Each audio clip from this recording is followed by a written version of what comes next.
Hi, my name's William Greenwood. I'm the Al-Bukhari Foundation Curator of the Islamic World at the British Museum, and welcome to my corner.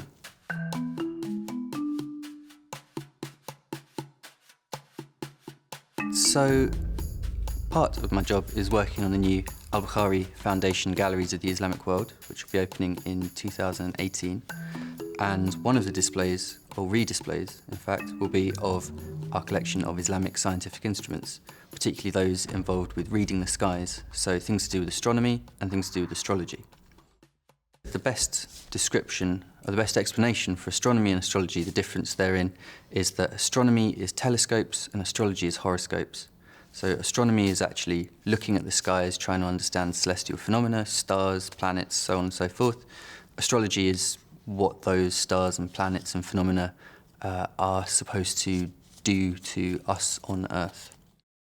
Today, astrology is seen as somewhat less scientific. It's something that you see at the back of a newspaper generally. But for the very, very, very longest time, from very earliest times up until really very recently, astrology was seen as much of, maybe even more of a science than astronomy. Astronomy was there to serve astrology rather than the other way around.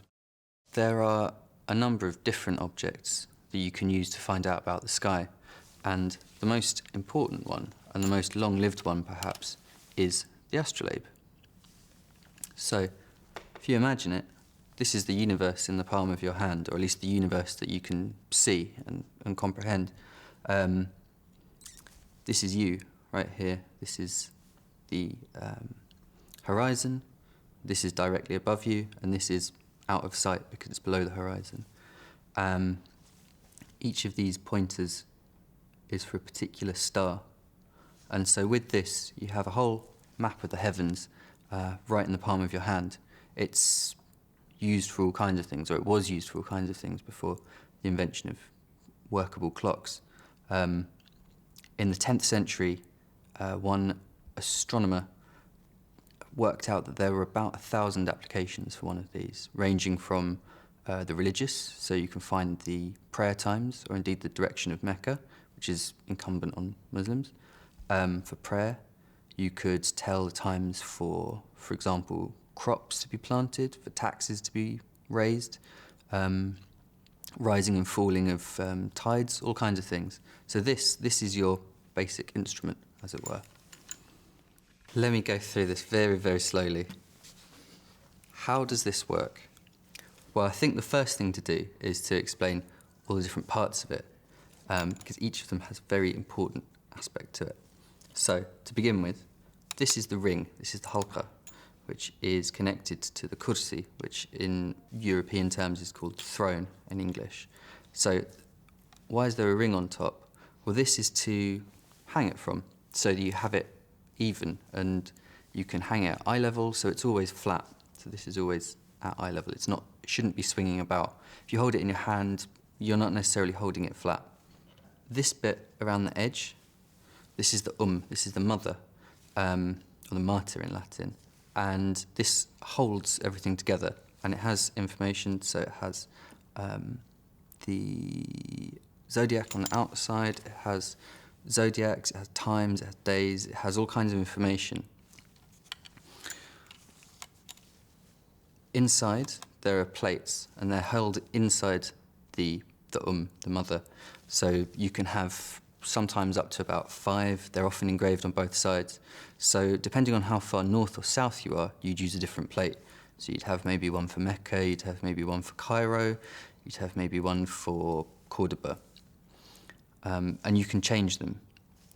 On the front here, this bit with the star pointers, this is known in Latin as the reti, which is the net, but in Arabic it's the ankabut, which means the spider. And this is your map of the stars. Each one of these points to a different star. And all of this is held in suspension by this. This is the pin, the faras.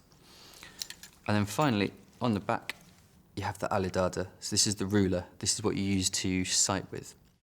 Now, you have to be quite the expert to know how it works exactly, but I can give you a generally good idea. So, what you want to do first, if you want to tell the time, So you need to use this. This is the alidada. You have to imagine that this is hanging straight. I won't hold it too much like that. And you would line this up with the sun. As such. Imagine the sun is over there somewhere. Obviously you wouldn't look through it to sight the sun because you'd go blind. Everyone knows that's a bad idea. But you put your palm there and you'd make sure that the sun was shining directly through it. And then this would point you to a particular date, a particular time. You'd actually use the zodiac to tell you what day or time it is. And then you would use the front and you would bring it to the same as that, and it'll tell you all kinds of things. It'll tell you where stars are at that time. It'll tell you what you should be seeing in the sky. You can also do it in reverse. You can use a star if you know where it is on the pointer, and then you can line the alidada up with that, and it will tell you the same information but backwards. So that's a very, very rough idea of how it works. I hope that makes some kind of sense. Does it make sense? Makes sense to me anyway. So please come and see these and various other magnificent items for reading the skies in our new and upgraded Al-Bukhari Galleries of the Islamic World, which will be opening in autumn 2018. In the meantime, please subscribe for more Curator's Corners, and please watch the next film, which should be just about here.